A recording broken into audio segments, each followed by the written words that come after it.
The sun poured through the big glass windows of Rachel's house, making everything feel warm and bright. The living room was decorated with pastel balloons, baby-themed cupcakes, and gifts wrapped in pink and blue. Everyone smiled, clapped, and cheered as they celebrated Caroline's baby shower. At 45, Caroline had finally gotten what she had been praying for. She was pregnant with triplets. Years of heartbreak, failed treatments, and quiet tears had led to this moment. She smiled politely as people hugged her, her hand resting gently on her belly. She felt joy, but also fear, like if she breathed too hard, this happiness would vanish. Rachel, her younger sister, was playing the perfect host. She passed out drinks, made jokes, and gathered everyone for a toast. She stood on a chair, her wine glass raised, her cheeks flushed. Caroline looked up, curious and a bit nervous. Rachel's eyes sparkled as she smiled wide and said, "Here's to the miracle womb." Who knew it wasn't dried up? A few people laughed, then silence. Caroline felt the air leave her lungs. Her smile dropped. The joke hit her like a slap. She glanced at Adam, her husband, who gave a weak laugh, trying to brush it off. Caroline's cheeks burned. Her throat tightened. She forced a smile, mumbled something, and walked quickly to the bathroom. She locked the door, turned on the tap to drown the noise, and leaned against the sink. Her hands trembled as she stared at herself in the mirror. She wasn't glowing anymore. She looked tired, old. Outside the door, she heard two voices, soft but clear. "I mean, is she really pregnant? At her age? Maybe it's a surrogate," one said. The other laughed. "I just hope the babies are okay. Old eggs, you know." Caroline slid down to the floor and hugged her knees. The world had celebrated her for a minute, but just like that, they turned cruel. Their words stuck to her skin. She had fought so hard for this moment, and now she felt like a joke. She wanted to scream, but she stayed silent, tears slipping down her cheeks. In a house full of people, she had never felt more alone. Multiple miscarriages, one after another, leaving her emptier each time. Caroline stopped counting after the fifth. Hope had turned into fear, and fear into silence. She didn't tell anyone anymore. She'd just bleed, cry in the shower, and go back to work the next day like nothing happened. Her first marriage crumbled after the second miscarriage. He said he wanted a family, but not with a woman who couldn't give him one. The second husband lasted a little longer. He said all the right things until the doctors confirmed her endometriosis. Then he quietly distanced himself and eventually left, saying he wanted a fresh start. When Adam came into her life, she was 40. He was 34, full of energy and optimism. He said age didn't matter. He wanted kids with her. And for a while, she believed it. They got married, started treatments, talked about baby names. But after 3 years, 7 IVF rounds, and too many needles to count, their connection started to fade. They stopped kissing goodnight, stopped talking about the future. Sex became a task, not a choice. Her mother, Judith, didn't make anything easier. Caroline had never been enough for her. Not as pretty as Rachel, not as agreeable, not as together. Judith didn't say it, but she showed it in every comparison, every dismissive nod. At family dinners, she always praised Rachel's home, Rachel's marriage, Rachel's perfect life. Caroline was just the older daughter who still hadn't figured things out. What no one knew was that Rachel had been quietly trying to get pregnant too. 3 years of no success. And when Caroline announced she was expecting triplets, she saw something in Rachel's smile. A crack, a pause, a hint of something dark beneath the congratulations. Caroline didn't tell anyone about the loans. IVF wasn't cheap, and their insurance didn't cover much. She maxed out credit cards, signed private loans in her name, and skipped groceries some weeks just to afford another cycle. She told Adam they were fine. He believed her, or maybe he just didn't want to know. At 45, carrying 3 lives inside her, she lay awake most nights wondering if she was too old, too tired, too alone. Sometimes she'd whisper to the ceiling, asking if maybe these babies were meant for someone younger, stronger, better. Dr. Monroe was the only one she told everything. Week after week, she'd sit on that grey couch and let the truth come out. She talked about the guilt of waiting too long, the fear of dying before her children grew up, the shame of not being the woman people expected. Dr. Monroe never judged, never pushed, just listened. Caroline kept moving forward, smiling when people said miracle, nodding when they said blessed. But inside, she was holding herself together with thread. terrified it would all fall apart again. After an emergency early labor, Caroline gives birth to healthy triplets, 2 boys and a girl. The delivery is rough, but the babies are strong. Nurses call it a miracle. Caroline cries as she holds all 3 for the first time. She finally feels like she's won, like all the pain and losses led to this moment. Adam is there, but he doesn't look at her the same. His smile is polite, distant. He holds the babies but doesn't hold her hand. In the hospital, Caroline brushes it off. Maybe he's just overwhelmed. Maybe he's tired. But a week after they return home, while feeding one of the boys in the nursery, she hears Adam downstairs on the phone. His voice is hushed, urgent. She walks down the hall and stops just outside his office door. Through the crack, she hears him say, "Just want to make sure everything in the post-nup holds up. If anything happens between us, the custody arrangement favors me." And Rachel's still the alternate guardian, right? She feels her stomach drop. That night, after the babies are asleep, she confronts him. At first, Adam tries to play dumb, then he sighs and admits it. During one of the IVF cycles, he had her sign a post-nup. At the time, she was drugged up from treatment, exhausted, and desperate to keep him happy. She barely remembers it, just a stack of papers she thought were insurance-related, but it was legal. It gave Adam partial custody rights in case of divorce, and if anything ever happened to him, the guardian for the triplets was Rachel. "Rachel," Caroline says, stunned. "Why Rachel?" Adam doesn't answer fast enough. That pause is too long. That silence says everything. Caroline presses, and he finally tells the truth. 2 years ago, when she had a failed cycle and pulled away, he and Rachel had a moment, a kiss, then a night. It only happened once, he says. He thought Caroline would never get pregnant. Rachel was there. He says it was a mistake. Caroline feels like her lungs are closing. Her sister, the woman who toasted her with fake warmth, the one who hugged her at the baby shower, that's who he trusted with her babies. She goes to Rachel's house the next day, furious. Rachel doesn't deny it. She says she thought it didn't matter, that Caroline would never carry a pregnancy, and Adam was broken from the whole thing. It wasn't love, she says. It was a weak moment. It meant nothing, but to Caroline, it meant everything. These were the 2 people she had allowed closest to her. They had written her out of a future she fought so hard to build. She sees now. Adam never believed she'd make it. He planned for a life without her. At home, she looks at the babies sleeping side by side, tiny fists twitching in their dreams. The room that once felt warm now feels cold. She turns to Adam and screams, "You planned a life without me in it." Adam doesn't deny it. He just stares, speechless. Caroline stands there shaking. Her joy is now wrapped in betrayal, her trust shattered. And the worst part, legally, she has no idea what rights she even has over her own children. Caroline tries to breastfeed, but nothing works the way she imagined. Her body aches, her nipples are sore, and the babies cry more than they eat.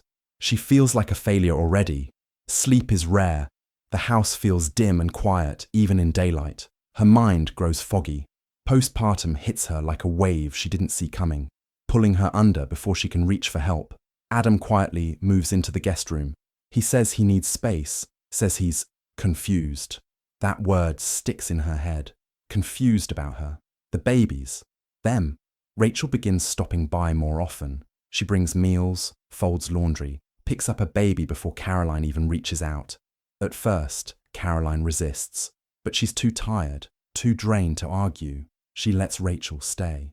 Just for a few hours, she tells herself. Just until I feel better. One night, after a long feeding attempt that ends in tears, for both Caroline and the baby, she walks past the nursery and hears a voice. She peeks in and sees Rachel in the rocking chair, holding Caroline's daughter close and whispering, "You're better off with me. You deserve someone who's not falling apart." Caroline stands frozen in the hallway. That line cuts deeper than any insult. It's not just exhaustion she's battling. It's the fear she might be losing everything. Slowly, her mind drifts back to childhood. Rachel, the golden girl. Rachel with the straight A's, the cheerleader smile, the attention of every adult in the room. Caroline was always the moody one, the late bloomer, the one her mother said had too many feelings. Now she's here again, second to Rachel, even in her own home.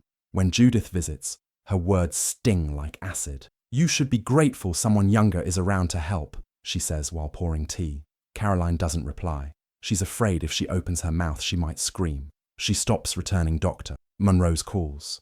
She misses one therapy session, then another. She can't focus on anything. Her days blur into a cycle of feedings, crying, and silence. She starts doubting if the babies even want her. One night, she collapses during a 3 a.m. feeding, dizzy, pale, and barely breathing. Adam finds her slumped on the nursery floor. The pediatrician is called. They say Caroline needs rest, real rest. By morning, the babies are gone. Rachel has them at her house.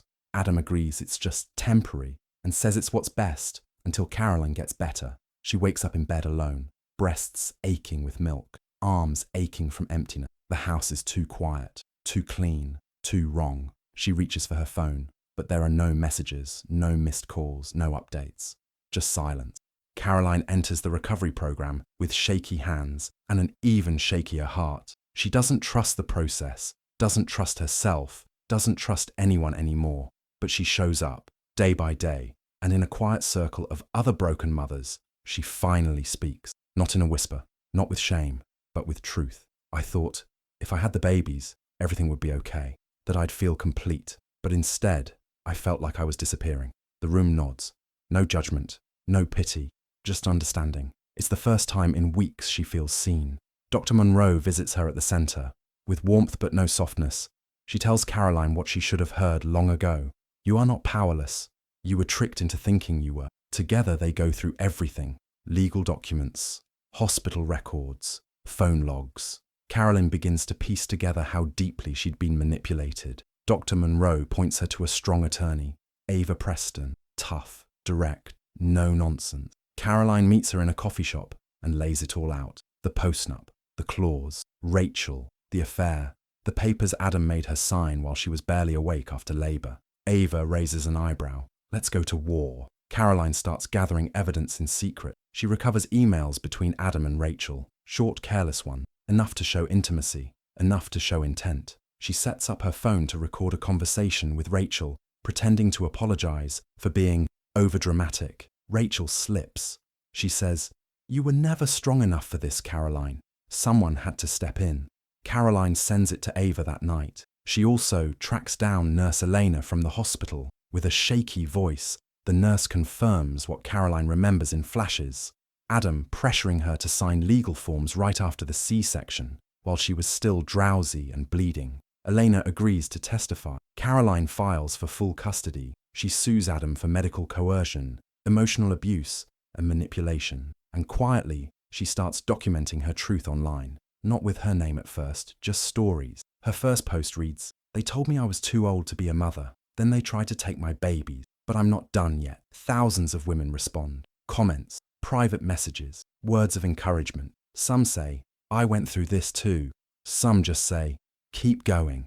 Her strength grows, not overnight, but steadily. She cuts ties with Judith after a cold conversation over tea, where her mother says, "You always make everything about you." Caroline replies, "Not anymore," and walks out.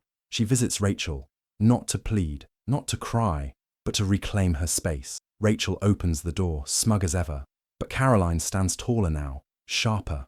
"You always thought you'd win because you were younger, louder, easier to love," she says. "But love isn't given to the loudest. It's earned, and I've bled for mine." Rachel stares, silent. Caroline walks away without waiting for a response. She's no longer the same woman who collapsed on the nursery floor. She's burning now, with clarity, with purpose, with fire, and she's just getting started.